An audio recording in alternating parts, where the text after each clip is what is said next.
Alors, la dernière fois, on s'était arrêté à l'influence totale. Je vous rappelle que l'influence totale, c'est quand l'un des deux conducteurs entoure complètement l'autre. Alors, entoure complètement l'autre, c'est-à-dire si vous avez deux conducteurs cylindriques, par exemple, qui sont coaxiaux, l'un à l'intérieur de l'autre. Alors, coaxiaux, ça veut dire qu'ils ont un axe commun. Ça peut être deux sphères concentriques, mais ça peut aussi être deux plans infinis qui sont en face l'un de l'autre. Donc voilà dans quelle situation est-ce qu'on parle d'influence totale.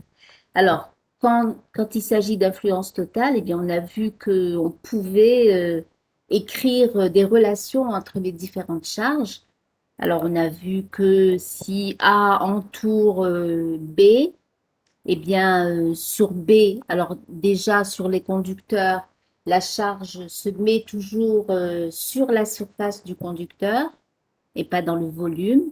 Donc, sur le conducteur B, eh bien, la charge QB va se trouver sur la surface de B. Pour le conducteur A, eh bien, le conducteur A étant un conducteur creux, il y aura de la charge sur la surface intérieure et de la charge sur la surface extérieure. Et la charge totale de A sera QAI plus QAE. Alors, on avait vu en appliquant le théorème de Gauss qu'il y avait une relation entre QB et QAI. Donc, QB est égal à moins QAI. Et on a vu que la relation de QAE avec QB, ben, elle dépendait de la charge initiale de A. Alors, si A était initialement neutre, eh bien, on avait QAE égale QB. Et si A était chargé avec une charge Q0, eh bien, QAE, c'était Q0 plus QB. Voilà. Donc, on s'était arrêté là la dernière fois. Donc, on va parler de condensateur aujourd'hui. Alors, qu'est-ce que c'est qu'un condensateur? Eh bien, c'est l'ensemble de deux conducteurs en influence totale. Alors, la charge, ce qu'il faut savoir à propos du condensateur, c'est que, comme son nom l'indique, c'est un dispositif qui condense la charge, c'est-à-dire que dans un condensateur, si vous prenez deux conducteurs A et B, que vous les mettez le conducteur A au potentiel VA et le conducteur B au potentiel VB, eh bien, quand vous les mettez ensemble en influence totale, chacun des deux conducteurs va porter plus de charge que s'il avait été seul au même potentiel. Voilà pourquoi on parle de condensateur, parce que ça condense l'électricité, ça fait en sorte que les conducteurs vont porter plus de charge quand ils sont en face l'un de l'autre que quand chacun d'eux est pris séparément, même s'il est au même potentiel que quand on le met en influence totale avec l'autre conducteur. Alors, on appelle charge. Alors, ça se démontre hein, que la charge des conducteurs en influence totale est plus grande que chacun des deux conducteurs pris séparément. Euh, on n'a pas le temps cette année de développer ça, mais si ça vous intéresse, vous me le signalez, je pourrais vous envoyer un document pour vous montrer pourquoi est-ce que la charge est plus grande quand le conducteur est en influence avec un autre que quand il est tout seul. Alors, on va appeler charge du condensateur, eh bien, le module de la charge portée par chacun des conducteurs. Donc, on va avoir, si c'est des conducteurs A et B, eh bien, le module de la charge, on vient de revoir ici que QAI est opposé à QB. Ça veut dire que quand vous avez un condensateur, vous avez toujours de la charge positive sur l'un des conducteurs et de la charge négative sur l'autre. Eh bien, ce qu'on appellera charge du condensateur, ce sera le module de la charge portée par chacun des conducteurs. Donc, on va l'appeler Q, mais ce sera le module de QA ou le module de QB. Alors, cette charge, elle est proportionnelle à la différence de potentiel qu'il va y avoir entre les deux conducteurs A et B. Et la relation de proportionnalité, c'est Q égale C, VA moins VB. Alors, on a déjà vu ça quand on a parlé du conducteur tout seul, placé à un potentiel V, on avait vu que la charge qu'il portait était proportionnelle au potentiel auquel on le place et que la relation de proportionnalité, c'était Q égale CV, C étant la capacité propre du conducteur. Alors la capacité, je vous rappelle ce que c'est l'aptitude à stocker de la charge pour un conducteur quand vous le mettez à un potentiel donné. Eh bien ici, la capacité du condensateur, ça va être son aptitude à stocker de la charge quand vous le mettez sous la différence de potentiel VA moins VB. Donc la relation de proportionnalité, c'est celle-ci, c'est Q égale CVA moins VB. Et la constante de proportionnalité C, c'est ce qu'on appelle la capacité du condensateur. Alors évidemment, elle s'exprime en farad, l'unité qu'on a vue quand on a parlé de capacité d'un conducteur. Alors, la représentation d'un condensateur dans un circuit électrique, quand vous avez un schéma électrique qui vous décrit ce que vous avez dans votre montage, c'est-à-dire des générateurs, des résistances, des condensateurs, eh bien, le condensateur est représenté de cette façon, c'est-à-dire deux traits verticaux de même longueur.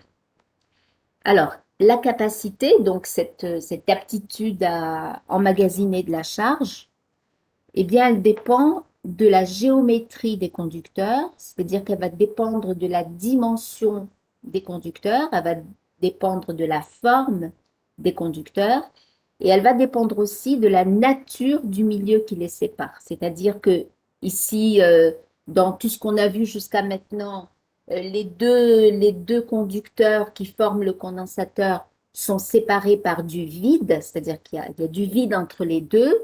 Il y a le milieu qui sépare les deux conducteurs, c'est le vide, mais il peut arriver qu'il n'y ait pas le vide entre les deux conducteurs, mais qu'il y ait quelque chose, un matériau qui généralement est un diélectrique. Et à ce moment-là, eh bien, ça va dépendre des propriétés de ce matériau. Et c'est ça qui va définir la valeur de la capacité. C'est-à-dire que ça dépend non seulement de la forme et des dimensions des deux conducteurs, mais ça dépend aussi de ce qu'il y a entre les deux conducteurs. Est-ce que si c'est le vide, eh bien, ça sera une certaine valeur de la capacité. S'il y a un diélectrique, eh bien, ça dépendra de la permittivité de ce diélectrique. Alors, on peut calculer la capacité d'un condensateur. Alors, je vous donne la méthode de calcul de la capacité d'un condensateur. Alors, première étape, on calcule le champ à l'intérieur du condensateur. Deuxième étape, on en déduit la différence de potentiel aux bornes du condensateur. Alors, quand je vous dis en déduire, alors qu'on vient de calculer le champ, vous devez tout de suite penser à la relation E égale moins gradient de V ou la relation équivalente dV égale à moins le produit scalaire EDL. Donc, on calcule le champ, on en déduit le potentiel par la relation dV égale moins EDL, et ensuite on écrit, connaissant le potentiel, eh bien on écrit que C, c'est la charge divisée par le potentiel, puisque notre relation de proportionnalité entre la charge et la différence de potentiel aux bornes du condensateur, c'est Q égale C VA moins VB, c'est-à-dire Q égale C multiplié par V. V ici étant la différence entre le potentiel de A et le potentiel de B. Alors, c'est pour alléger un petit peu les expressions qu'on utilise au lieu de remettre à chaque fois VA moins VB, on va mettre V. Mais attention, ce n'est pas un potentiel, c'est une différence de potentiel ici.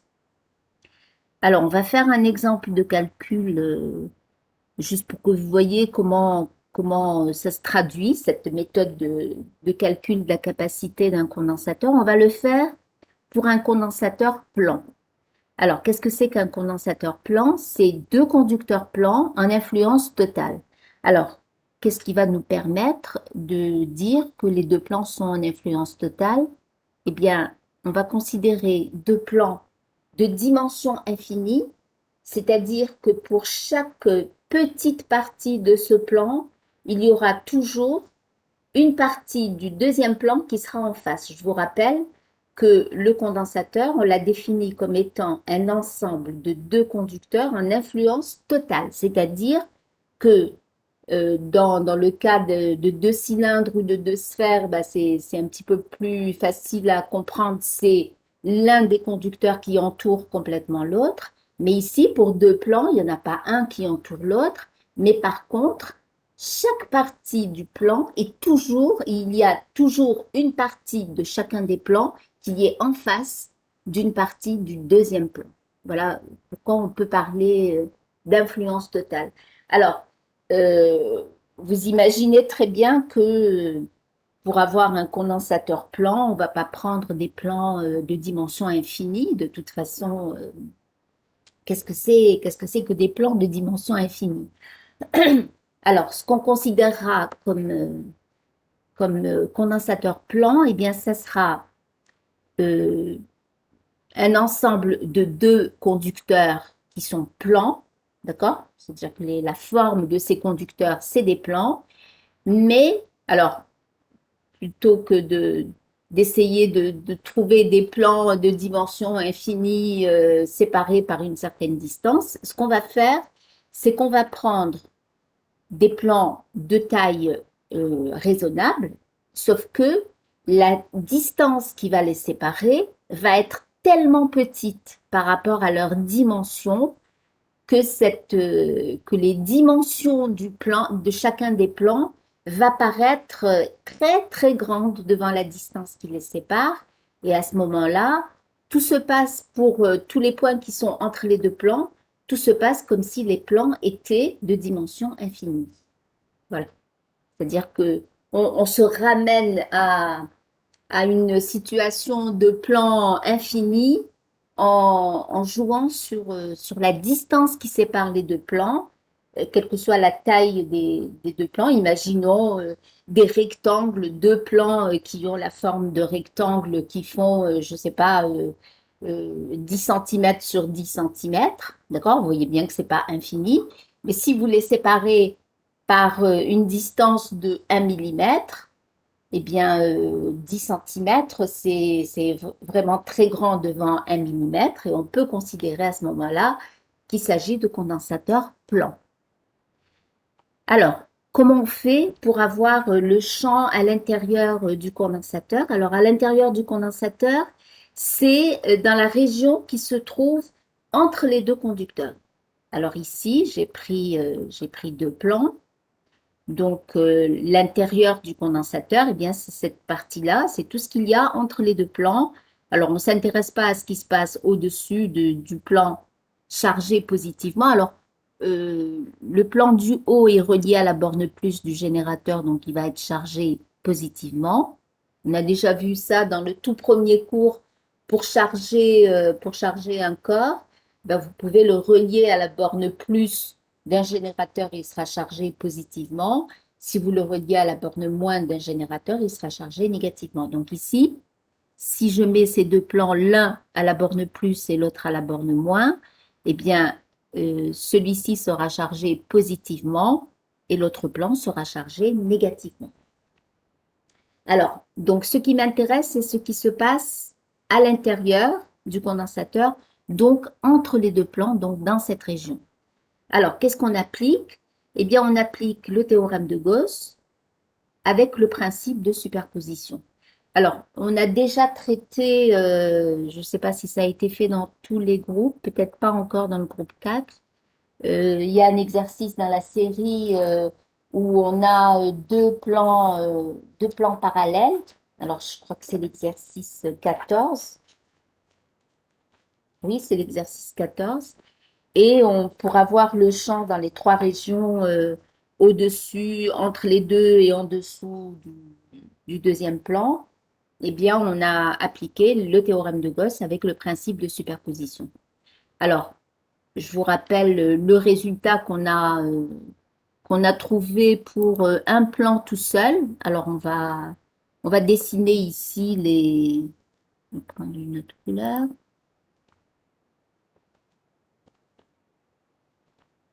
Alors, on va dessiner le champ qui est produit par le plan chargé positivement.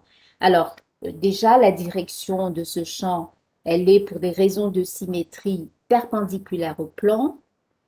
Comme c'est une charge positive, eh bien, le champ va être répulsif, c'est-à-dire qu'il va être vers le haut ici et vers le bas en dessous. D'accord? Donc, ça, c'est le champ, on va mettre E+. D'accord? C'est-à-dire le champ qui est créé par le plan chargé positivement. D'accord? Alors, quel est le module de E+? Alors, on a déjà fait ce calcul, on ne va pas refaire toute la démonstration. On avait trouvé que c'était sigma sur 2 epsilon 0, sigma étant la densité surfacique de charge portée par ce plan. Alors, qu'est-ce qu'on a comme champ produit par le plan chargé négativement? Eh bien, je vais faire ça en bleu. Alors, ça va être un champ qui aura la direction perpendiculaire au plan. Il sera attractif parce que la charge est négative. Et j'aurai donc un champ au-dessus du plan qui sera orienté vers le plan. Donc, je vais appeler ça le champ E-, d'accord? Donc, le champ produit par le plan chargé négativement. Et en dessous, eh bien, il sera comme ceci, d'accord? Alors, nous, ce qui nous intéresse, c'est pas cette région au-dessus du plan du haut, ni celle-ci. Nous, ce qui nous intéresse, c'est ce qui se passe entre les deux plans. C'est ça qu'on appelle l'intérieur du condensateur. Eh bien, si vous appliquez le principe de superposition, alors j'ai juste oublié d'écrire ce que c'était que le module de E-, eh bien, c'est pareil, sigma sur 2 epsilon 0, d'accord? Ce qui fait que le champ E étant la somme, bon, si j'y arrive, voilà. Alors, le champ E total, eh bien, ça sera le champ E plus le champ E-, d'accord? Vous remarquez qu'ils sont tous les deux dans le même sens, d'accord? Donc le champ résultant, eh bien, ça sera un vecteur qui aura pour module la somme des modules, puisqu'ils sont, j'ai deux vecteurs E+ et E- qui sont tous les deux dans la direction verticale, tous les deux vers le bas, tous les deux de module sigma sur 2 epsilon 0.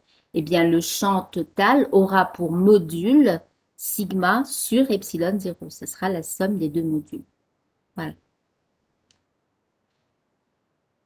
Est-ce que c'est bon? Vous avez suivi le calcul du champ? Donc, on en est là. Hein. E égale à sigma sur epsilon 0 parce que c'est E plus E moins. C'est bon? Je peux effacer ça, passer à la suite. D'accord.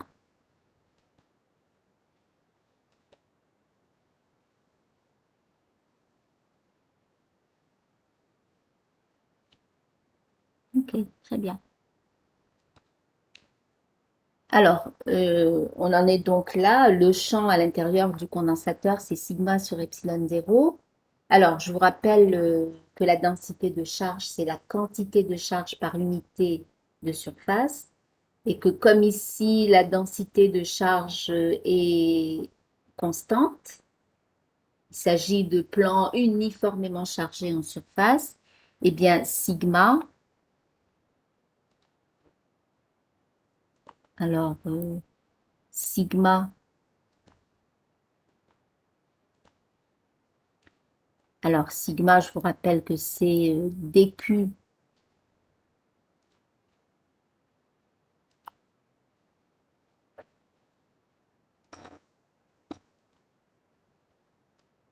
Alors, sigma, c'est la densité de charge, c'est la densité surfacique de charge, c'est-à-dire que c'est dQ sur ds. Et puisque sigma est constante, eh bien, on va pouvoir dire que sigma, eh bien, c'est la charge totale divisée par la surface totale. Alors, j'ai remplacé ici sigma par Q sur S. Donc, E, c'est Q sur epsilon 0S. Et donc, on a notre champ électrique qui s'exprime en fonction de la charge du condensateur et en fonction de quelque chose qui dépend de la géométrie des deux conducteurs et quelque chose qui dépend de la nature du milieu qui sépare les deux conducteurs. Alors, on va passer maintenant à la deuxième étape, c'est-à-dire à partir du champ, calculer la différence de potentiel au bord du condensateur. Eh bien, on applique la relation dV égale à moins EDL. Alors, on va aller par exemple dans ce sens, mais on aurait très bien pu le faire dans l'autre sens. Je considère que mon origine de l'axe X se trouve ici et je vais effectuer un déplacement dl dans le sens du champ, d'accord? Et ce que je cherche, c'est quelle est la différence de potentiel que ça va me donner entre le début de mon déplacement et la fin de mon déplacement. C'est-à-dire que si j'écris que dl, c'est un vecteur qui va d'un point M à un point M', eh bien, ma différence de potentiel dV, en réalité, c'est le potentiel.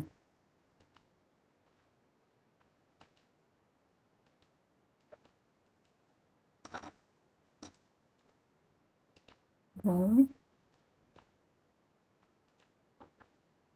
Alors, ma différence de potentiel dV, eh bien, ça sera le potentiel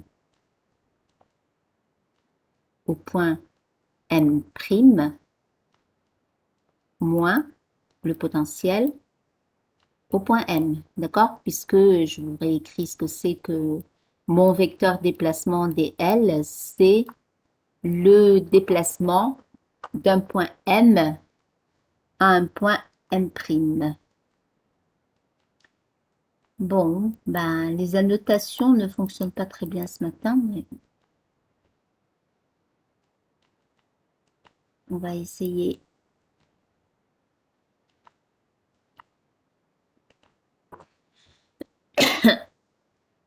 Alors, voici mon déplacement dl. Donc, dl,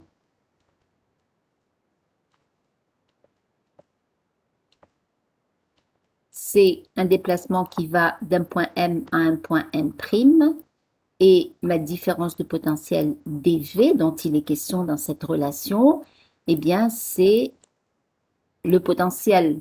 Bon, c'est la différence entre le potentiel du point M' et le potentiel du point M. Alors, j'écris donc dV égale à moins EDL. Vous m'entendez toujours? Même si les annotations ne fonctionnent pas, vous m'entendez? D'accord. Alors, dV égale à moins EDL. Alors, je vais, puisque j'ai choisi, même si j'avais choisi un DL dans une autre direction, de toute façon, le champ étant dans la direction verticale, la seule composante du vecteur DL qui va me donner un terme dans mon produit scalaire, ça sera la composante dx, d'accord? Si j'écris que E, c'est uniquement EX, et que DL, c'est DXI plus DYJ plus DZK, quand je ferai le produit scalaire qui est la somme des produits des composantes, je n'aurai que le produit E dx qui va compter. D'accord? Donc, je passe du produit scalaire EDL au produit des mesures algébriques E des X et je vais intégrer en allant du plan du haut au plan du bas. D'accord? Je vais suivre le sens dans lequel j'ai choisi mon déplacement dl. Je suis allée du plan chargé positivement au plan chargé négativement. Je me suis déplacée dans le sens du vecteur champ électrique. Eh bien, quand je vais de ce plan à celui-là, eh bien, mon potentiel, alors je vous rappelle que j'ai dV égale à moins E dx, donc si j'intègre des deux côtés, je vais avoir l'intégrale de dV égale à moins l'intégrale de E dx, et il faut que je fixe les bornes de mes intégrales.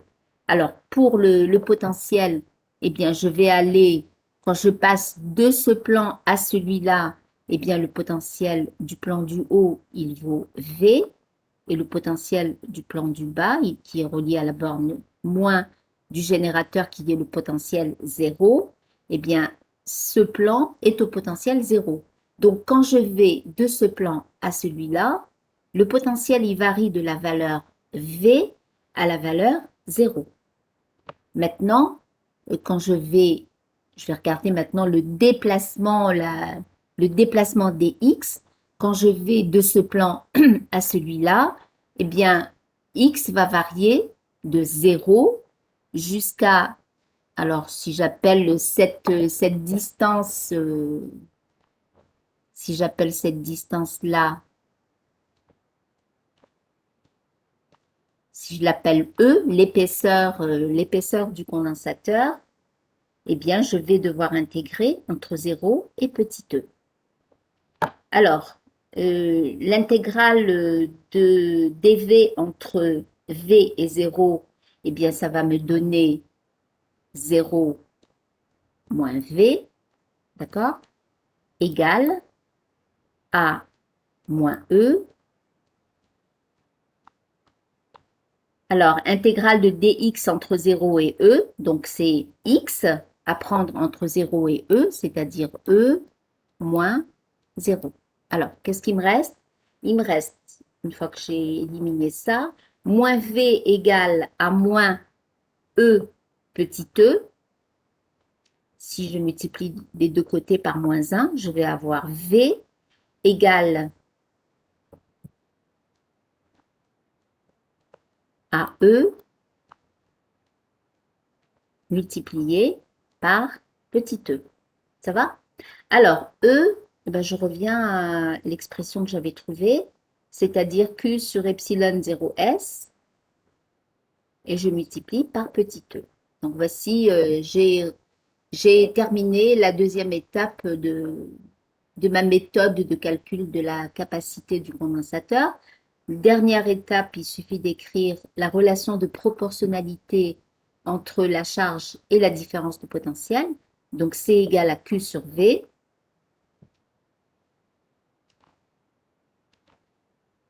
Eh bien, si je divise Q par V, je fais passer epsilon 0S à gauche, il passe au numérateur, et le E, je le fais passer à gauche, il passe au dénominateur.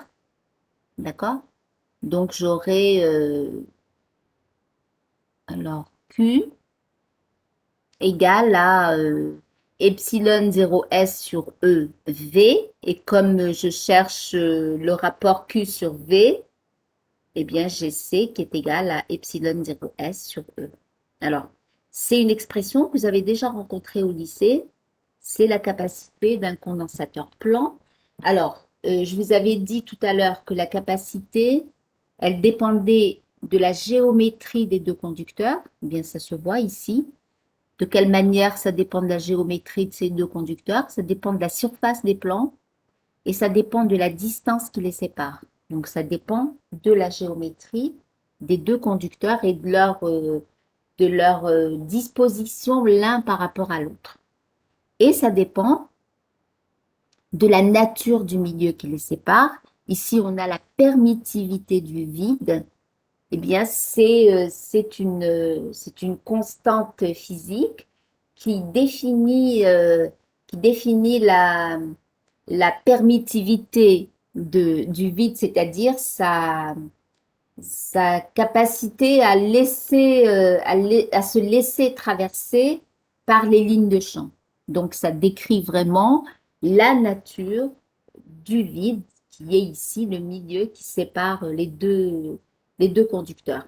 Alors, s'il y avait eu, s'il n'y avait pas eu de vide entre les deux conducteurs, s'il y avait eu un diélectrique, eh bien, le diélectrique aurait eu une permittivité qu'on aurait appelé epsilon et qui est toujours plus grande que la permittivité du vide. C'est-à-dire que si vous voulez augmenter la capacité d'un condensateur plan, eh bien vous devez mettre entre les deux conducteurs un milieu. Alors, diélectrique, c'est un milieu qui est très, très faiblement conducteur.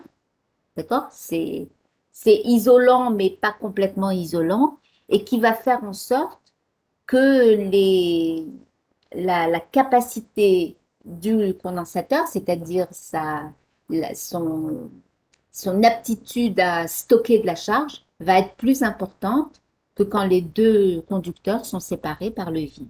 Voilà.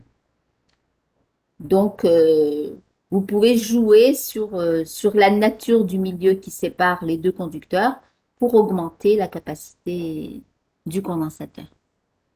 Le but étant d'avoir la plus grande capacité possible pour stocker de l'énergie. Euh, j'entends, euh, j'entends du bruit. Vous désactivez vos micros, s'il vous plaît, si vous n'avez pas l'intention de parler. Alors, énergie d'un condensateur, on a déjà détaillé le calcul de l'énergie d'un conducteur tout seul.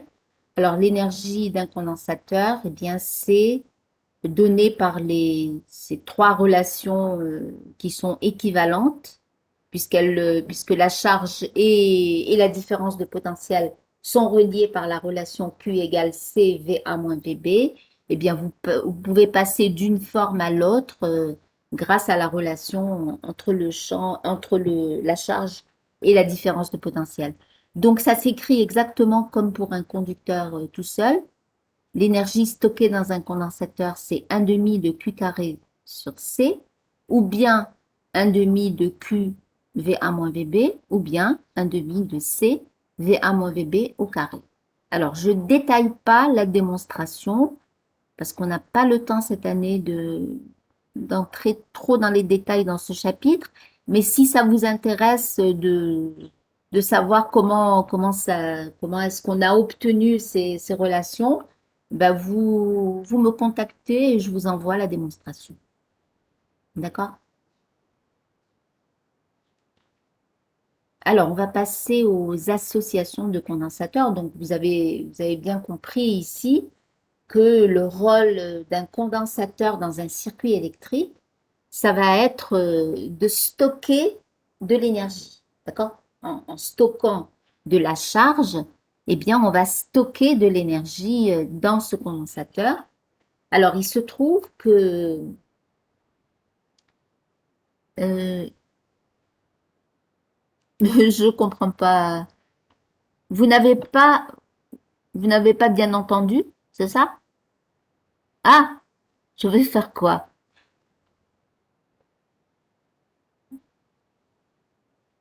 Oui, bah, ce serait bien déjà de commencer par ne pas me tutoyer, hein. Je n'ai pas votre âge, Morad Hanian.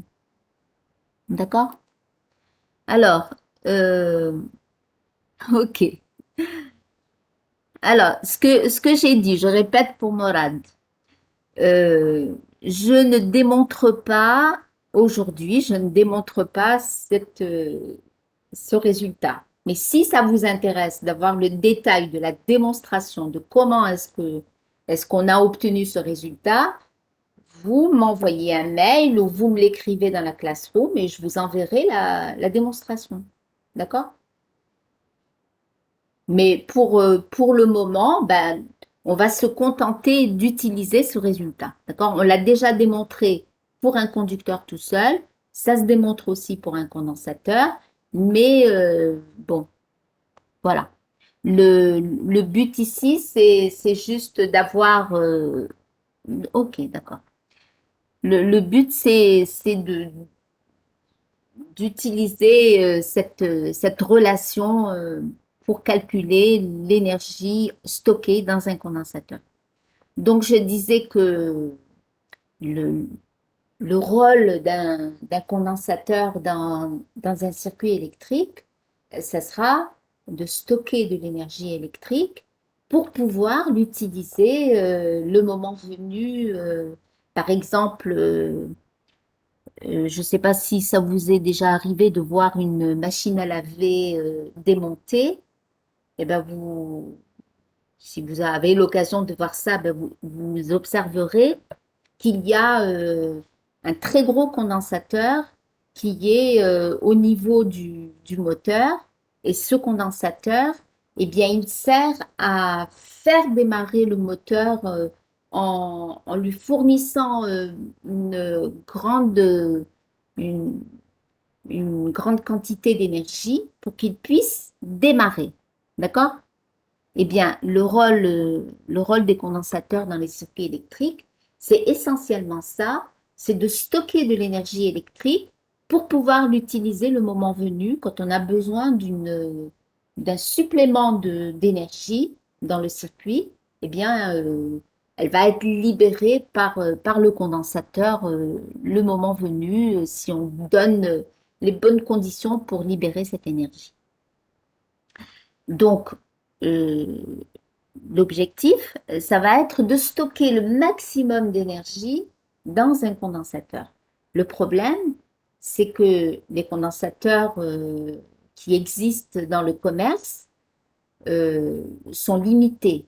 Alors, ils sont limités de quelle façon? Ils sont limités à une certaine différence de potentiel. Alors, on appelle ça la DDP. Alors, DDP, c'est différence de potentiel. C'est la DDP explosive. Alors, pourquoi DDP explosive? C'est parce que si on dépasse cette différence de potentiel, eh bien, le condensateur explose. Il est détérioré. Et donc, ce qu'on va faire, c'est qu'on va fabriquer des associations de condensateurs, c'est-à-dire que pour avoir une certaine valeur de capacité, eh bien, on va prendre plusieurs condensateurs, on va les associer d'une certaine manière, de sorte que tous ensemble, ils vont donner la capacité qu'on veut. D'accord? Alors, vous avez déjà vu ça au lycée, il y a deux formes d'association. Il y a l'association parallèle et l'association série. Alors, l'association parallèle, alors je vous donne un exemple ici pour trois condensateurs et puis après on peut généraliser à un nombre n de générateurs. Donc, quand est-ce qu'on parle d'association parallèle? C'est quand tous les condensateurs sont sous la même différence de potentiel. Vous voyez bien que les trois armatures de gauche sont toutes reliées donc au même potentiel. Toutes les armatures de droite sont reliées, elles vont être au même potentiel. Alors, qu'est-ce qu'on cherche exactement? Eh bien, on cherche une équivalence entre ces trois condensateurs qui sont réels, d'accord, qui sont reliés en parallèle, et un condensateur équivalent. Alors, il n'existe pas matériellement, mais tout se passe comme si on avait remplacé ces trois condensateurs par un seul qui aurait une capacité C. Alors, ce qu'on cherche, c'est une relation entre cette capacité du condensateur équivalent et les capacités des trois condensateurs C1, C2, C3. C'est bon? Alors, qu'est-ce qu'on a? Eh bien, on a les trois armatures positives qui sont reliées entre elles. On a déjà vu que quand on reliait des conducteurs entre eux, eh bien, une fois que l'équilibre est établi, eh bien, ils forment ensemble un seul et même conducteur. Eh bien, on va dire que les armatures positives de C1, C2, C3 forment un seul et même conducteur qui aura pour charge la somme des trois charges. Alors, on avait, je vous rappelle qu'un condensateur, c'est deux conducteurs en influence totale. Donc, s'il y a Q1 sur cette armature, il y a moins Q1 sur l'armature d'en face, Q2 moins Q2, Q3 moins Q3. Donc, ces trois armatures chargées positivement puisqu'elles sont reliées, elles forment un seul et même conducteur qui a pour charge la somme des trois charges. Donc j'ai Q égale Q1 plus Q2 plus Q3. Et je vais dire la même chose pour les armatures négatives. Donc ces trois armatures négatives forment un seul et même conducteur qui aura pour charge moins Q1, moins Q2, moins Q3. C'est bon? Alors, et je cherche donc une équivalence entre cette, cette association de condensateurs et ce condensateur euh, un peu fictif, mais qui jouerait le même rôle dans le circuit que les trois condensateurs qui sont associés ici. Alors, la charge totale donc, de de ces trois armatures, eh bien, c'est Q1 plus Q2 plus Q3. De l'autre côté, j'aurai moins Q égale moins Q1 moins Q2 moins Q3. Alors, je sais que si ce condensateur existait, eh bien, la relation entre la charge et la capacité, eh bien, ce serait que Q égale C VA moins VB, c'est-à-dire la même différence de potentiel que ce que vous avez ici. C'est-à-dire que si ici, entre ces deux points, j'ai une différence de potentiel V, eh bien, j'ai la même différence de potentiel ici. C'est-à-dire que ici, j'écris que Q égale CV. Et là, eh bien, pour chacun des condensateurs qui se trouvent sous la différence de potentiel V, eh bien, je vais écrire que Q1 égale C1V, Q2 égale C2V, Q3 égale C3V. D'accord? Ils sont tous les trois en parallèle, donc tous les trois sous la même différence de potentiel et sous la même différence de potentiel que le condensateur équivalent. Alors, puisque j'ai écrit ces relations entre les charges et la différence de potentiel V, eh bien, je vais pouvoir reprendre ma première équation et à la place de Q, eh bien, je vais mettre CV. À la place de Q1, je vais mettre C1V et ainsi de suite. Donc, j'ai CV égale C1V plus C2V plus C3V. D'accord? C'est la conséquence de cette relation-là entre les charges. Et CV étant un facteur commun à chacun des termes, je vais pouvoir simplifier et j'obtiens la capacité du condensateur équivalent qui est égale à C1 plus C2 plus C3.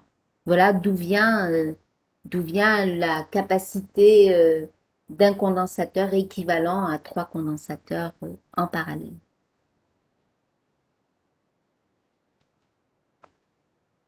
Alors, généralisation à un nombre n. Alors déjà, V égale VI, quel que soit I. D'accord? S'ils sont en parallèle, c'est qu'ils sont sous la même différence de potentiel. Chacun est sous la différence de potentiel grand V. Leur charge, la charge du condensateur équivalent, c'est la somme des charges. On a vu que les armatures positives étaient formées un seul et même conducteur de charge Q1 plus Q2 plus Q3.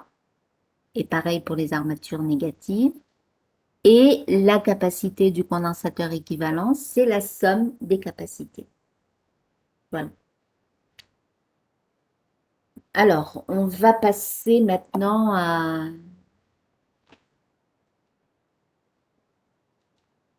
l'association série. Alors, l'association série, c'est quand les condensateurs sont à la suite les uns des autres. C'est-à-dire que j'ai un premier condensateur C1, sa borne, son armature négative va être reliée à la première armature du condensateur suivant. La deuxième armature de ce deuxième condensateur va être reliée à la première armature du condensateur suivant et ainsi de suite. C'est-à-dire que dans l'association série, les condensateurs sont placés les uns à la suite des autres. Ils ont à chaque fois deux armatures qui sont reliées ensemble. Alors, on cherche donc une équivalence entre ces trois condensateurs en série avec un condensateur unique qui aurait les mêmes propriétés, c'est-à-dire qui porterait la même quantité de charge que les trois ensemble. Alors, qu'est-ce qu'on va pouvoir trouver comme relation ici? Eh bien, on a évidemment, dans la mesure où vous avez le potentiel de ce point plus grand que le potentiel de ce point, d'accord? On a mis nos condensateurs sous une différence de potentiel. Eh bien, chacun des condensateurs va se charger de manière à avoir une armature positive du côté du plus haut potentiel et une armature négative du côté du potentiel le moins élevé. Et donc, je vais avoir sur C1 plus Q1 moins Q1, sur C2 plus Q2 moins Q2 et sur C3 plus Q3 moins Q3. Je vous rappelle que un condensateur, c'est deux conducteurs en influence totale. Donc, si vous avez une quantité de charge Q1 sur l'un des conducteurs, sur celui qui est en face, c'est obligatoirement moins Q1, et ainsi de suite. Alors, qu'est-ce qu'on a comme relation entre Q1 et Q2? Eh bien, c'est que cette armature est reliée, alors l'armature négative de C1 est reliée à l'armature positive de C2. C'est-à-dire que ces trois éléments, donc cette armature, le fil qui les relie et cette armature, forment un seul et même conducteur. Alors, ce conducteur unique, au départ, initialement, il était neutre. C'est-à-dire que, et on n'a pas apporté de la charge de l'extérieur, donc je vais avoir moins Q1 plus Q2 qui doit rester nul. Autrement dit, alors si j'ai moins Q1 plus Q2 égale 0, ben ça veut obligatoirement dire que Q1 égale Q2, d'accord? J'aurai la même chose, cette armature, le conducteur qui la relie à cette armature et la deuxième armature qui forment un seul et même conducteur qui était initialement neutre et je vais donc avoir moins Q2 plus Q3 égale 0. Autrement dit, Q3 égale Q2. Q2 étant égal à Q1, et bien je vais dire que Q1 égale Q2 égale Q3 égale à la charge du condensateur équivalent. Alors, maintenant, il faut que j'écrive une relation entre les potentiels. Qu'est-ce que j'ai comme relation entre les potentiels? Eh bien, j'ai la différence de potentiel totale qui est égale à la différence de potentiel aux bornes de C1 plus la différence de potentiel aux bornes de C2, plus la différence de potentiel aux bornes de C3. Donc, j'ai écrit V égale V1 plus V2 plus V3. Alors, cette différence de potentiel totale, c'est la différence de potentiel aux bornes du condensateur équivalent. Alors, j'ai donc V égale V1 plus V2 plus V3. Euh, pour, euh, pour C1, pour le premier condensateur, eh bien, la différence de potentiel V1, c'est, je vous rappelle, la relation entre la charge et le potentiel, c'est Q égale CV. Donc ici, je vais avoir Q1 égale C1 V1, c'est-à-dire que V1, je vais écrire que c'est Q1 sur C1. Enfin, je vais peut-être écrire ça que Q1, c'est C1 V1 Q2, c'est C2, V2, et Q3, c'est C3, V3. D'accord? Donc, je suis en train de chercher, non pas les charges, mais une relation entre les potentiels. Donc, V égale V1 plus V2 plus V3. Alors, en partant de là, ben, ça veut dire que V1, c'est Q1 sur C1. C'est ce que j'ai écrit ici. V2, c'est Q2 sur C2. Donc, c'est ce terme-là. Et V3, c'est Q3 sur C3. Voici le troisième terme. Alors, c'est égal. Alors, la somme des trois différences de potentiel, eh bien, ça sera la différence de potentiel aux bornes du condensateur équivalent. Donc, j'écris que c'est Q sur C. J'ai Q égale à CV. Ça veut dire que V est égal à Q sur C. Et j'ai réécrit cette relation entre les potentiels en faisant intervenir des charges. Donc, Q sur C égale à Q1 sur C1 plus Q2 sur C2 plus Q3 sur C3. Mais je viens de voir que Q1 égale Q2 égale Q3 égale Q. Donc, je remplace ici chacune des charges par la charge Q. Et on constate que ce terme Q revient dans chacun des termes de mon équation. Donc, je peux simplifier et j'aurai 1 sur C égale à 1 sur C1 plus 1 sur C2 plus 1 sur C3, qui va vous permettre d'avoir la capacité du condensateur équivalent. Ici, on a l'inverse de la capacité. Donc, si on veut la capacité, il faut inverser.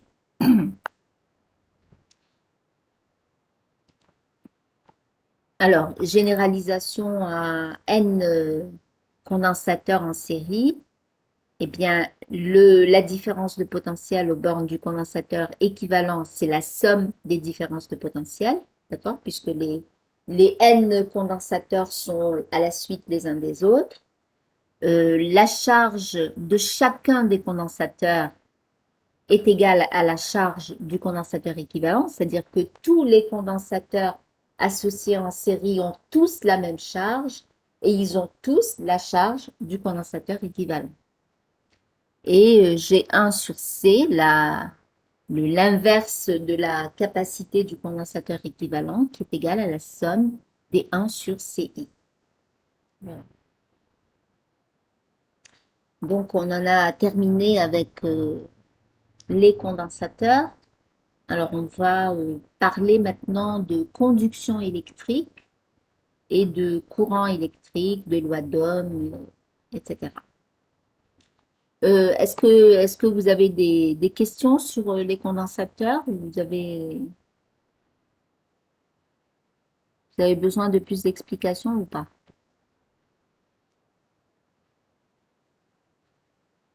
C'est bon, on peut passer à la suite? D'accord. OK. Alors, la conduction, on va commencer par définir ce que c'est que le courant électrique. Alors, on va considérer deux conducteurs. Alors, l'un qui sera au potentiel VA et qui va donc porter une quantité de charge QA. L'autre au potentiel VB et qui va porter une quantité de charge QB. Alors, je prends des potentiels différents. Je vais prendre par exemple VA qui est plus grand que VB. Alors, si on les relie par un fil conducteur, eh bien, on a déjà vu ça quand on a fait les exercices sur l'électrisation par contact. Quand on relie deux conducteurs chargés, eh bien, il va y avoir un transfert de charge, un échange de charge, jusqu'à ce que les potentiels deviennent égaux. Et donc, à ce moment-là, eh bien, la quantité de charge portée par chacun des deux conducteurs a changé. C'est-à-dire que on est passé de QA à QA', de QB à QB', et on était parti de potentiel VA plus grand que VB, et on arrive à des potentiels qui sont égaux. Alors, euh, pour mieux comprendre ce qui s'est passé, on va regarder, on va voir une analogie hydraulique. Alors, c'est quelque chose que vous avez fait certainement au collège ou au lycée, ou peut-être même au primaire, hein. Si vous prenez deux récipients, d'accord? Je vais prendre un récipient qui, qui est rempli, donc qui contient un certain volume V1, et un autre récipient qui contient un volume V2, d'accord? Et avec un niveau, d'accord? Celui-là, je vais l'appeler H1. Et ici, la hauteur à laquelle arrive le liquide, alors ça peut être des citernes dans lesquelles on mettrait de l'eau, d'accord? Alors, j'ai donc deux volumes différents, deux hauteurs, deux niveaux différents. Si je relie ces ces deux récipients par, essayer de remonter ça, par un tuyau, d'accord? Qu'est-ce qui va se passer? Eh bien, celui qui est à son niveau le plus haut va se vider, va, il va perdre une partie de son volume, exactement, Amine.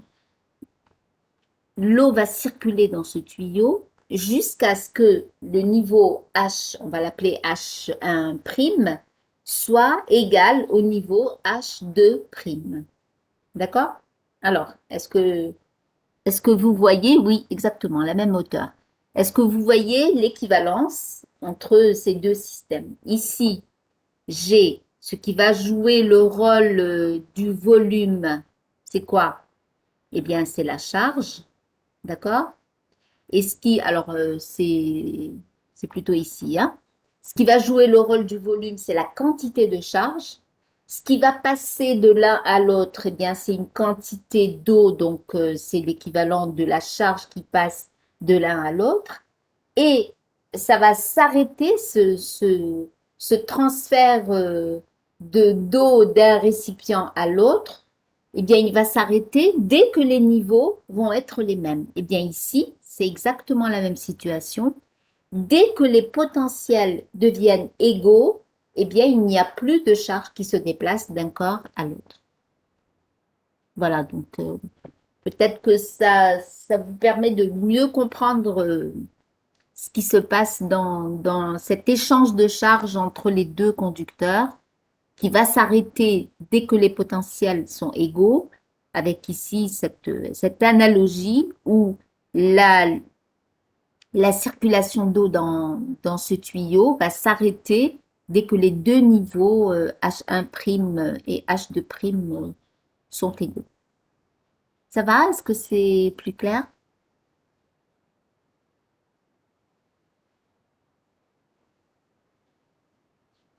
D'accord.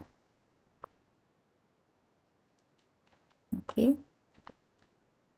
Alors, donc, pendant ce transfert, donc, entre cette situation et celle-là, eh bien, il y a eu un courant électrique temporaire qui est passé dans le fil. C'est-à-dire que cette circulation de charge du conducteur A au conducteur B, eh bien, ça a créé cette circulation de charge. C'est ce qu'on appelle le courant électrique, c'est-à-dire un déplacement de charges qui vont d'un conducteur à l'autre.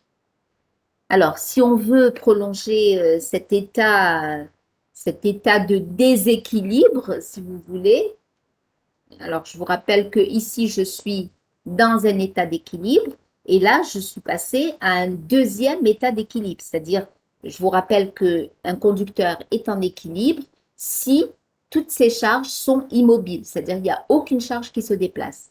Donc, ce qu'on a vu tout à l'heure, le courant électrique temporaire, c'est un état de déséquilibre. C'est ce qui se passe entre cet état d'équilibre et celui-là. Donc, si je veux prolonger cet état de déséquilibre, il faut absolument que je maintienne une différence de potentiel pour que les charges continuent à passer d'un conducteur à l'autre. Alors, comment c'est possible ça?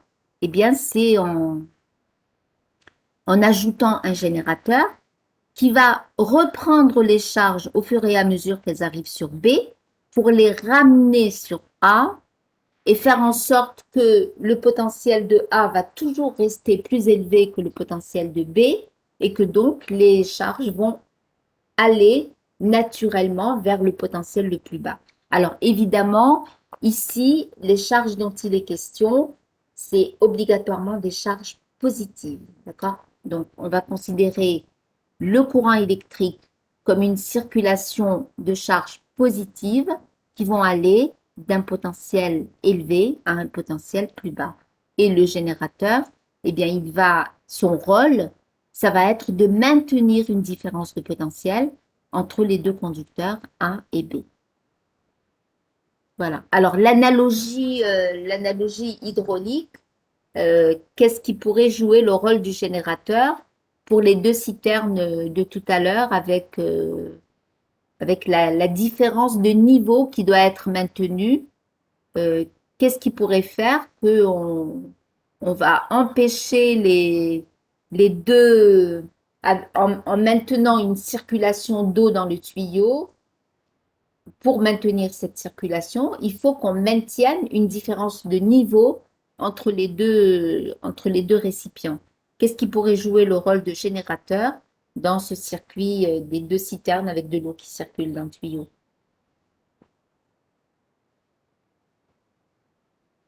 Qu'est-ce qui jouerait le même rôle que le générateur? C'est-à-dire quelque chose qui irait chercher l'eau dans le récipient qui a le niveau le plus bas et qui ramènerait cette eau dans le récipient qui a le niveau le plus haut. Exactement, c'est une pompe.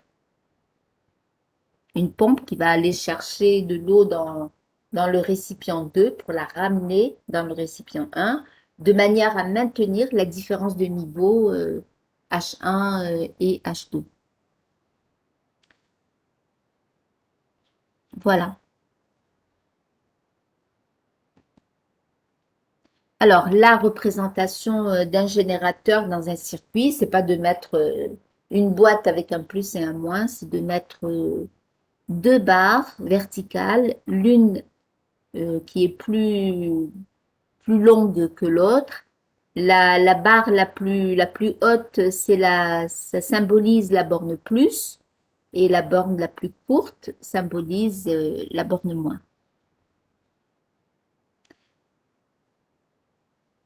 Alors, le sens conventionnel du courant, le sens conventionnel, alors c'est une convention, c'est-à-dire que les scientifiques se sont entendus entre eux à un moment donné de l'histoire pour dire, eh bien, le sens du courant électrique, c'est celui-là. Il sort par la borne plus d'un générateur et il revient par la borne moins. Alors, comment est-ce qu'on en est arrivé à décider, se mettre d'accord sur le sens du courant? Eh bien, avant d'en arriver là, il a fallu se rendre compte que le courant électrique avait un sens. Alors, comment est-ce qu'on s'est rendu compte que le courant avait un sens? Eh bien, en observant les effets du courant électrique. Alors, les effets, vous les connaissez déjà. Il y a l'effet Joule qui consiste à observer un dégagement de chaleur quand vous avez un courant électrique qui passe dans un circuit. Il y a l'effet chimique. Alors l'effet chimique, vous l'avez certainement vu en chimie au lycée, quand vous avez fait l'électrolyse de l'eau. c'est-à-dire la décomposition des molécules d'eau en atomes d'hydrogène et atomes d'oxygène. Donc vous avez une cuve à électrolyse avec deux électrodes et on met des éprouvettes au-dessus de chaque électrode pour récolter les gaz qui vont apparaître. Et on se rend compte qu'il y a à une des électrodes, à l'anode, on a de l'oxygène et à l'autre électrode, eh bien, on va avoir de l'hydrogène. Alors, je vous ai mis un lien. Si vous n'avez jamais eu l'occasion de voir cette expérience, je vous ai mis un lien vers une vidéo YouTube dans laquelle vous pouvez voir l'expérience avec le volume d'hydrogène qui est 2 fois plus grand que le volume d'oxygène, etc. Alors, ça, c'est l'effet chimique de rien. Alors, l'effet chimique du courant électrique, il y a un troisième effet qui est l'effet magnétique. Alors, vous avez certainement entendu parler de l'expérience d'Ørsted. C'est un physicien qui a découvert complètement par hasard cet effet magnétique, c'est-à-dire il faisait des expériences sur le courant électrique et il s'est rendu compte complètement pendant un cours de physique, il s'est rendu compte que il avait une aiguille aimantée, donc une petite boussole sur son bureau, et il s'est rendu compte qu'à chaque fois que le courant passait dans un conducteur, eh bien, l'aiguille de la boussole tournait. Et dès qu'il débranchait, qu'il n'y avait plus de courant électrique, eh bien, l'aiguille de la boussole indiquait, comme c'est normal pour une boussole, le nord géographique. C'est-à-dire qu'elle indique le pôle nord de la boussole, naturellement, il indique la direction du pôle nord. Or là, dès qu'il faisait passer un courant dans son fil, eh bien, il voyait l'aiguille de la boussole qui déviait. C'est-à-dire que il y a un champ magnétique qui apparaît quand un courant électrique passe dans un circuit. Et donc, c'est comme ça que l'effet magnétique du courant électrique a été découvert et qu'on s'est rendu compte que le magnétisme, c'était pas uniquement quand vous avez un aimant qui produit autour de lui un champ magnétique, mais le magnétisme existe aussi quand vous avez un courant électrique qui passe dans un circuit et qui va créer un champ magnétique autour de ce circuit. Alors ça a été une découverte très très importante en physique.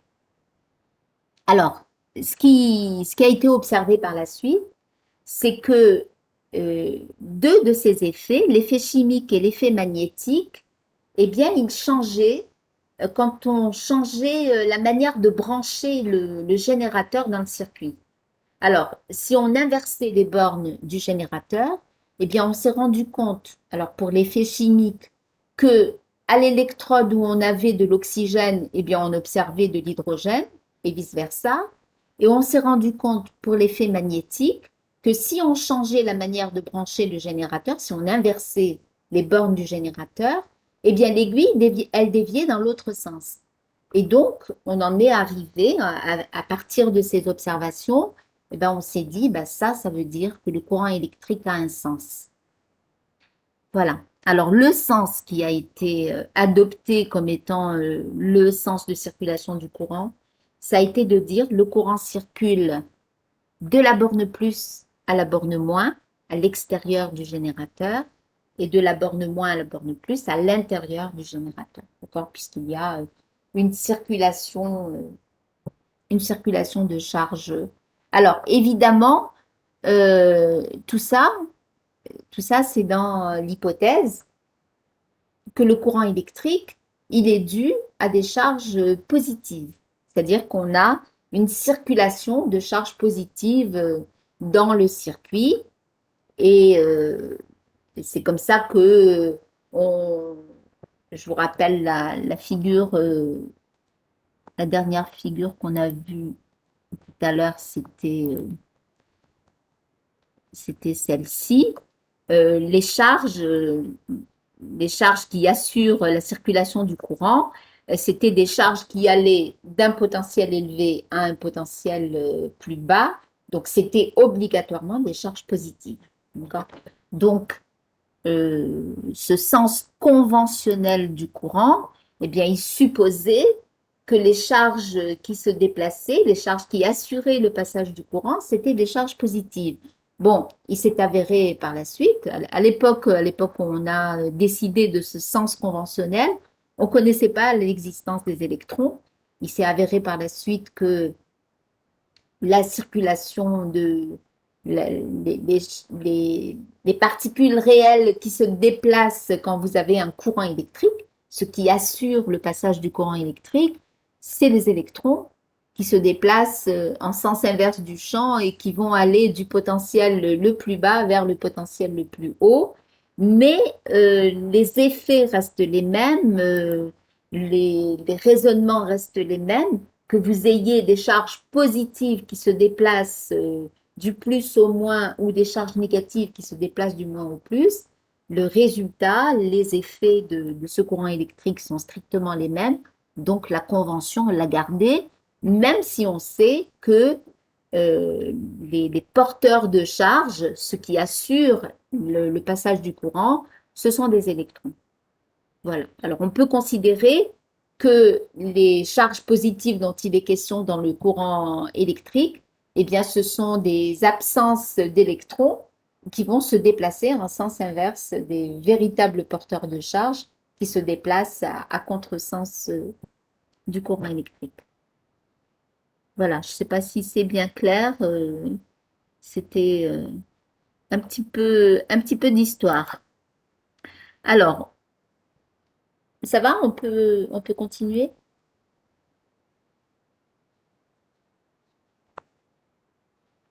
Alors, on va parler maintenant de l'intensité du courant. D'accord. Alors, on va parler de l'intensité du courant. On va considérer un conducteur qui a une forme quelconque, c'est-à-dire qu'il n'a pas forcément une section constante. Imaginez quelque chose qui a la forme d'un cône. Donc, la section, elle va aller en augmentant. Eh bien, on considère une section d'un conducteur, n'importe laquelle, par exemple celle-ci.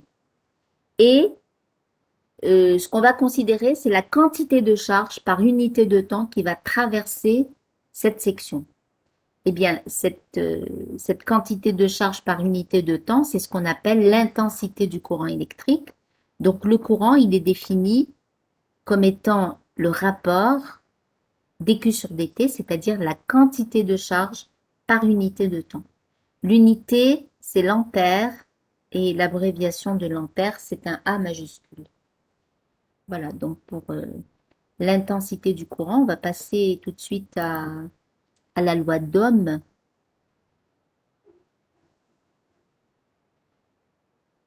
Alors, la loi d'Ohm, eh bien, elle donne une relation entre la différence de potentiel aux bornes d'un conducteur et l'intensité du courant qui le traverse. Alors, si j'appelle cette extrémité A et cette extrémité B, si j'ai un courant I qui va de l'extrémité A à l'extrémité B, eh bien, j'écris que la différence entre le potentiel de A et le potentiel de B, donc VA moins VB, que j'appelle le V, c'est quelque chose qui est proportionnel au courant électrique. Alors, cette relation de proportionnalité, c'est ce qu'on appelle la loi d'Ohm. Et la constante de proportionnalité que vous avez ici, V égale RI, cette constante R, eh bien, c'est ce qu'on appelle la résistance du condensateur. Alors, son unité, c'est l'ohm et son abréviation, c'est un oméga majuscule. Alors, la représentation d'une résistance dans un circuit électrique, alors c'est soit ce petit accordéon, soit un petit rectangle. Voilà la représentation d'une résistance. Alors, association de résistance. Alors, il va se passer un petit peu la même chose que pour les condensateurs. C'est-à-dire que pour une résistance donnée, eh bien, vous allez avoir une valeur de courant à ne pas dépasser. Si vous dépassez cette valeur, eh bien, vous risquez de griller la résistance, elle peut brûler.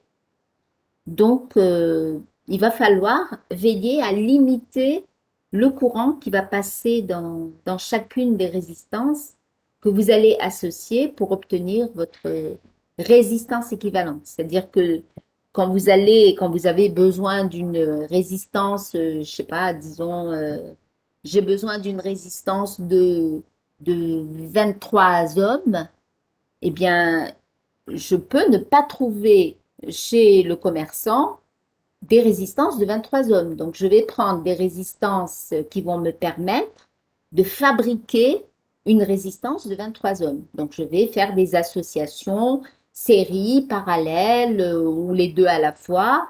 Et puis, je vais voir quelle association je dois faire pour obtenir comme résultat une résistance de 23 ohms. Voilà, parce que sur le marché, c'est pareil pour les condensateurs, vous n'avez pas toutes les valeurs possibles et imaginables de capacité. Quand vous avez besoin d'une valeur particulière de capacité ou de résistance, eh bien, vous faites des associations pour arriver à la valeur que vous cherchez. Euh, ni plus ni moins, c'est-à-dire. Ah, le courant à ne pas dépasser. Alors, vous pouvez, ça peut être moins, bien sûr. Ça peut être moins. Il ne faut pas dépasser ce courant en particulier. Alors, j'ai oublié de vous dire ça. Euh, Quand vous achetez un condensateur, en plus, quand vous regardez votre condensateur, en plus de la valeur de la capacité, vous avez aussi la valeur de la différence de potentiel. Alors, ce qui est indiqué, justement, c'est la DDP explosive, hein, ce qui a marqué sur le condensateur. Par contre, sur les résistances, ce qu'on vous indique, c'est pas le courant, c'est plutôt la puissance. Ce qui est indiqué sur les résistances, c'est la puissance de la résistance. Et donc, ça vous donne, connaissant la valeur de la résistance, ça vous donne le, le courant à ne pas dépasser. Voilà. Alors, il y a quand même des résistances. Je ne sais pas si vous avez eu l'occasion de voir des résistances variables, des boîtes à OIP. Ben, sur celle-ci, il y a marqué explicitement Imax égale temps. Voilà. Mais dans les résistances que vous achetez dans le commerce, c'est plutôt la puissance qui est donnée. Donc, vous savez quelle est la limitation en courant de cette résistance. Alors, on va donc faire des associations. Première association, c'est l'association série. Alors, quand vous les mettez en série, c'est-à-dire que vous les mettez à la suite les unes des autres, eh bien, vous allez avoir, on va raisonner pour 3 et puis après on généralise à n comme tout à l'heure, hein. Alors, la différence de potentiel total V, c'est V1 plus V2 plus V3. D'accord? Alors, et je cherche une équivalence entre cette association et cette résistance que je vais appeler la résistance équivalente, qui, sous la même différence de potentiel, serait traversée par le même courant I. D'accord? C'est-à-dire que vous avez la même différence de potentiel, vous devez au final avoir le même courant qui traverse l'association de résistance que vous avez faite avec la résistance équivalente. Donc V égale V1 plus V2 plus V3. Alors la loi d'Ohm me dit que aux bornes de chacune des résistances, eh bien la différence de potentiel c'est le produit RI. Alors je vais peut-être mettre des points.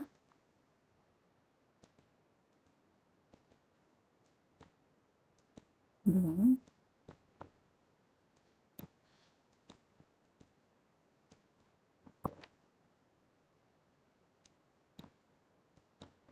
Bon, tant pis.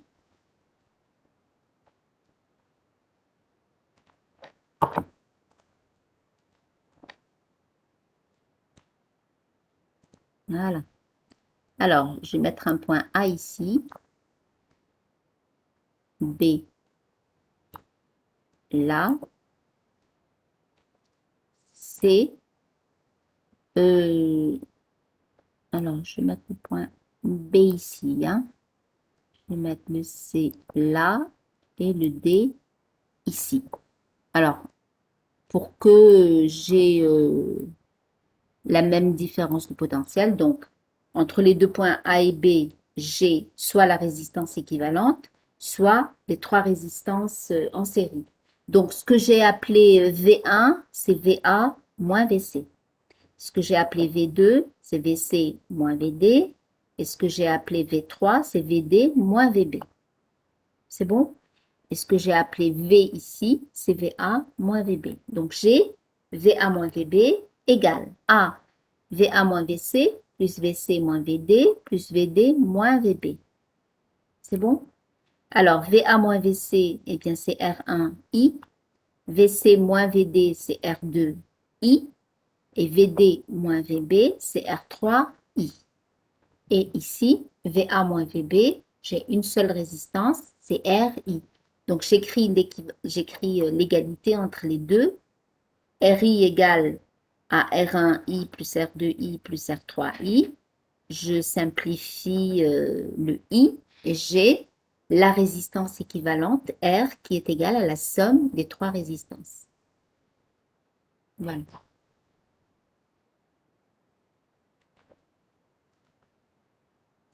Alors, généralisation à N résistances en série. Eh bien, j'ai le courant qui est le même dans chacune des résistances. Vous voyez bien que c'est le même courant qui traverse les trois résistances. V qui est égal à la somme des VI. J'ai bien V qui est égal à V1 plus V2 plus V3. Et R qui est égal à la somme des résistances. Voilà.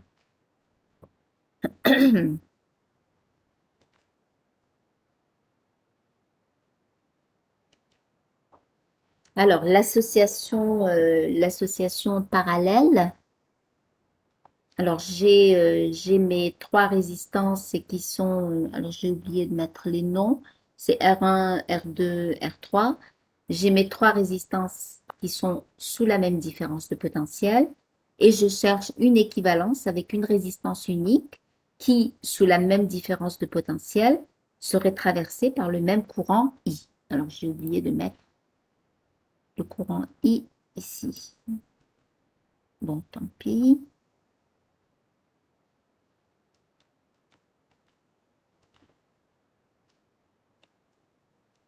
Voici mon courant I qui passe ici, qui va se partager sur les trois branches. Donc, j'ai I qui est égal à I1 plus I2 plus I3. D'accord? Par contre, la différence de potentiel aux bornes de chacune des résistances, alors je vais mettre les noms, R1, R2, R3. D'accord?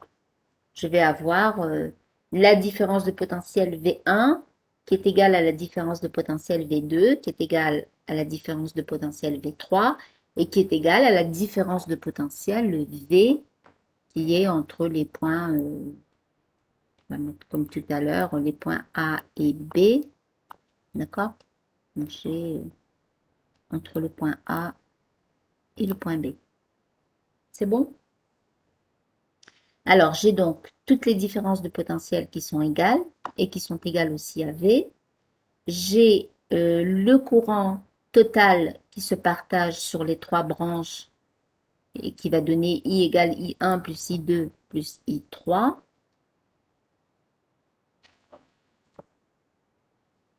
Et je vais donc réécrire, sachant que V1 est égal à R1 I1.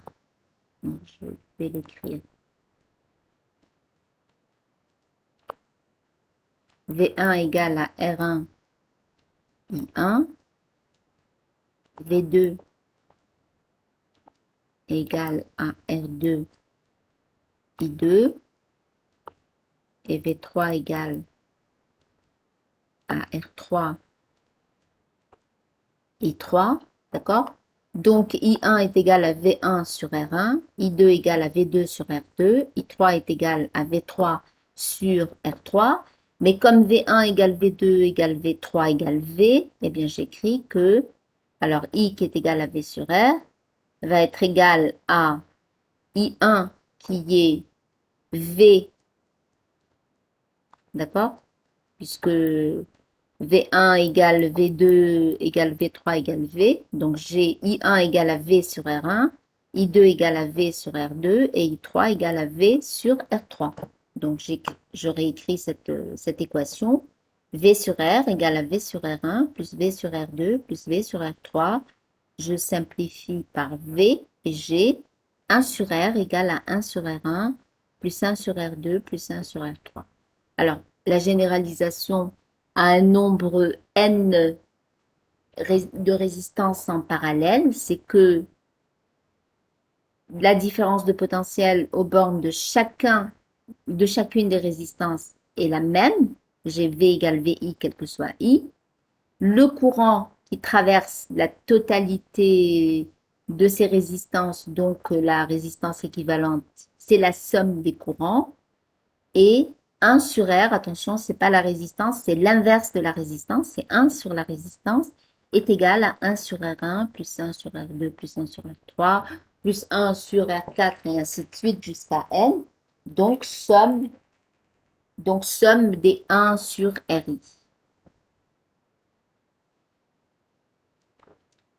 Voilà. Alors, on va parler maintenant de transfert d'énergie dans un circuit électrique et on va parler de loi de Joule. Alors, on va considérer un générateur, donc voici le générateur, relié à une boîte noire. Alors, j'ai mis un point d'interrogation dessus, c'est ça ma boîte noire, parce que dans un premier temps, on ne va pas s'intéresser à ce qu'il y a à l'intérieur de cette boîte noire. C'est-à-dire que le raisonnement qu'on va faire va être valable quel que soit le contenu de cette boîte. D'accord? Alors, qu'est-ce qui va se passer du point de vue des charges? Alors, je vous rappelle qu'on considère le courant électrique comme une circulation de charges positives. Donc, ce qu'on va faire, c'est qu'on va suivre le trajet d'une de ces charges positives et on va regarder qu'est-ce qui lui arrive du point de vue de l'énergie quand elle traverse cette boîte noire. Donc, elle va entrer par la borne A et elle va sortir par la borne B. D'accord? Alors, qu'est-ce que je sais? Je sais que A est relié à la borne plus du générateur, B est relié à la borne moins, ça veut dire que le potentiel VA est plus grand que le potentiel VB. D'accord? Donc, une charge DQ positive qui traverse cette boîte noire, eh bien, elle va subir une variation d'énergie potentielle puisqu'elle passe d'un potentiel VA à un potentiel VB. Donc, je calcule cette variation d'énergie potentielle. Donc, j'écris que cette variation, ok, j'écris que cette variation d'énergie potentielle, c'est son énergie potentielle finale, c'est-à-dire son énergie potentielle au point B, moins son énergie potentielle initiale, c'est-à-dire quand elle est entrée dans la boîte par le point A. C'est bon? Donc, je cherche ce que subit une charge qui entre par le point A et qui sort par le point B. Donc, elle est entrée avec un potentiel VA et elle est sortie avec un potentiel VB. Un potentiel VB plus petit que le potentiel VA. Alors, qu'est-ce qu'elle va avoir comme variation d'énergie potentielle? Alors, je vous rappelle que l'énergie potentielle d'une charge, c'est le produit de la charge par le potentiel. Donc, au point B, eh bien, son énergie potentielle ça sera dQ VB. Et au point A, son énergie potentielle, ça sera dQ VA. Ça va? Donc, je vais faire la différence entre cette quantité et celle-là. J'ai donc dQ multiplié par VB moins VA. Alors, comme je sais que VA est plus grand que VB, ben, je vais plutôt mettre la différence de potentiel VA moins VB avec un signe moins ici. C'est bon? Et je me rends compte que la variation d'énergie potentielle de cette charge positive qui entre par A et qui sort par B, eh bien, c'est une perte d'énergie puisque j'ai un signe moins ici, d'accord? J'ai une charge positive, une différence de potentiel positive, ça veut dire que cette quantité, qui est le produit de, de deux quantités positives avec un signe moins devant, je vois bien que DEP, c'est une quantité négative. Donc, la charge dQ a perdu de l'énergie quand elle a traversé cette boîte noire. Alors, ici, j'ai écrit ça en fonction de l'intensité du courant parce que je vous rappelle qu'on a défini le courant comme étant euh, la quantité de charge par unité de temps. Donc, si vous écrivez que I, c'est dQ sur dt, eh bien, la quantité dQ, ça sera I dt. Bon. Alors, donc, chaque charge dQ va perdre de l'énergie, mais cette énergie, évidemment, si chacune des charges qui a traversé la boîte noire a perdu de l'énergie, ça veut dire quoi? Ça veut dire que cette énergie, eh bien, elle l'a laissée à l'intérieur de la boîte. Ça veut dire que le contenu de la boîte a gagné tout ce que chacune des charges a perdu en la traversant. Donc, je vais avoir une quantité d'énergie dW qui va être opposée à chacune des énergies perdues par chacune des charges.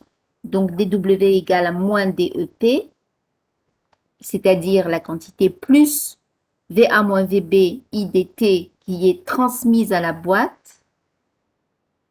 C'est bon? Et en termes de puissance, sachant que la puissance, c'est la quantité d'énergie par unité de temps, eh bien, la puissance qui est reçue par la boîte, eh bien, ça sera le produit VA moins VB I. Voilà. Alors, on détaillera, on regardera ce que ça donne en fonction du contenu de la boîte, parce que je vous rappelle que j'ai considéré que j'ignorais ce qu'il y avait dans la boîte. C'est pour ça que j'ai appelé ça une boîte noire. Alors, la prochaine fois, on regardera comment ça se traduit pour le contenu de la boîte en fonction de ce qu'on aura mis dans la boîte. C'est-à-dire qu'on enlève le couvercle maintenant, on va voir ce qu'il y a dans la boîte et comprendre de quelle manière est-ce que cette énergie qui a été perdue par les charges va être reçue par le contenu de la boîte et transformée en d'autres formes d'énergie. Voilà, et ben, on va s'arrêter là, hein.